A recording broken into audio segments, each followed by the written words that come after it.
ಹೊಳೆನರಸೀಪುರದ ಸರ್ಕಾರಿ ಮಹಿಳಾ ಕಾಲೇಜಿನಲ್ಲಿ ಪ್ರಥಮ ವರ್ಷದ ಪದವಿ ವಿದ್ಯಾರ್ಥಿಗಳಿಗೆ ಉಚಿತ ಟ್ಯಾಬ್ಗಳ ವಿತರಣಾ ಕಾರ್ಯಕ್ರಮ ಜರುಗಿತು.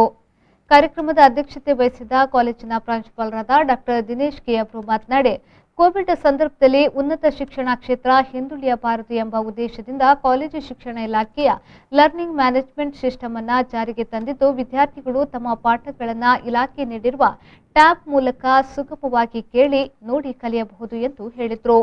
ಇಂದು ತಂತ್ರಜ್ಞಾನ ಬಹಳಷ್ಟು ಮುಂದುವರೆದಿದ್ದು, ಕೋವಿಡ್ ನಂತರದಲ್ಲಿ ಕೂಡ ವಿದ್ಯಾರ್ಥಿಗಳು ತಮ್ಮ ಶೈಕ್ಷಣಿಕ ಸಂದರ್ಭದಲ್ಲಿ ಹೆಚ್ಚಿನ ಅಧ್ಯಯನಕ್ಕೆ ಟ್ಯಾಬ್ ಉಪಯೋಗವಾಗುತ್ತದೆ ಎಂದು ಹೇಳಿದರು. ಅದರಿಂದ ಆನ್ಲೈನ್ ಕ್ಲಾಸ್ ಮಾಡ್ತಿದ್ದಾರೆ. ಆನ್ಲೈನ್ ಕ್ಲಾಸಲ್ಲಿ ಎಲ್ಲ ಮಕ್ಕಳಿಗೆ ಕ್ವಾಲಿಟಿ ಎಜುಕೇಷನ್ ಸಿಗಬೇಕಂತ ಹೇಳ್ಬಿಟ್ಟು LMS ಅಂತ ತಂದಿದ್ದಾರೆ ನಮ್ಮ ಕಾಲೇಜ್ ಶಿಕ್ಷಣ ಇಲಾಖೆಯಿಂದ.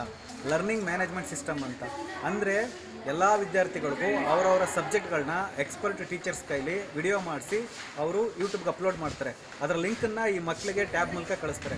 ಅವರು ಟ್ಯಾಬಲ್ಲಿ ಅದನ್ನು ಓಪನ್ ಮಾಡಿಕೊಂಡು ಒಳ್ಳೊಳ್ಳೆ ಲೆಕ್ಚರ್ಗಳನ್ನ ಕೇಳಬಹುದು. ಇದರಿಂದ ನಮ್ಮ ಕ್ಲಾಸ್ ರೆಗ್ಯುಲರ್ ಕ್ಲಾಸ್ ಆನ್ಲೈನ್ ಕ್ಲಾಸಲ್ಲೂ ಕೇಳ್ತಾರೆ. ಅದ್ರ ಜೊತೆಗೆ ಹೆಚ್ಚುವರಿಯಾಗಿ ಎಕ್ಸ್ಪರ್ಟ್ಸ್ ನಮ್ಮ ಡಿಪಾರ್ಟ್ಮೆಂಟ್ ಯಾರು ಎಕ್ಸ್ಪರ್ಟ್ ಟೀಚರ್ಸ್ ಇದ್ದಾರೆ ಅವ್ರು ಪಾಠ ಮಾಡಿರೋದನ್ನ ಕೇಳ್ತಾರೆ. ಅದರಿಂದ ಅನುಕೂಲ ಆಗುತ್ತೆ. ಅಂದರೆ ಕರೋನಾ ಇದ್ದಾಗಲೂ ಕೂಡ ಶಿಕ್ಷಣ ನಿಂತೋಗಬಾರ್ದು ಮತ್ತು ಇನ್ನೂ ಕ್ವಾಲಿಟಿಯಾಗಿ ಮುಂದುವರಿಬೇಕು ಅಂತ ಮಹದಾಸೆ ಇಟ್ಕೊಂಡು ಇಲಾಖೆ ಈ ತರದೊಂದು ಇದನ್ನು ಇಂಟ್ರೊಡ್ಯೂಸ್ ಮಾಡಿದೆ. ಕಾರ್ಯಕ್ರಮದಲ್ಲಿ ಐಟಿ ಸಂಚಾಲಕರಾದ ಹರ್ಷವರ್ಧನ್ ಸಿಎನ್, ಅಧ್ಯಾಪಕರಾದ ಡಾಕ್ಟರ್ ನಿರಂಜನ್, ಡಾಕ್ಟರ್ ಚೇತನ್, ಅಧೀಕ್ಷಕರಾದ ನಾಗೇಶ್ ನಾಯ್ಕ್ ಮೊದಲಾದವರು ಉಪಸ್ಥಿತರಿದ್ದರು. ವಸಂತಯ್ಯ, ವಿ4 ನ್ಯೂಸ್, ಹೊಳೆನರಸೀಪುರ.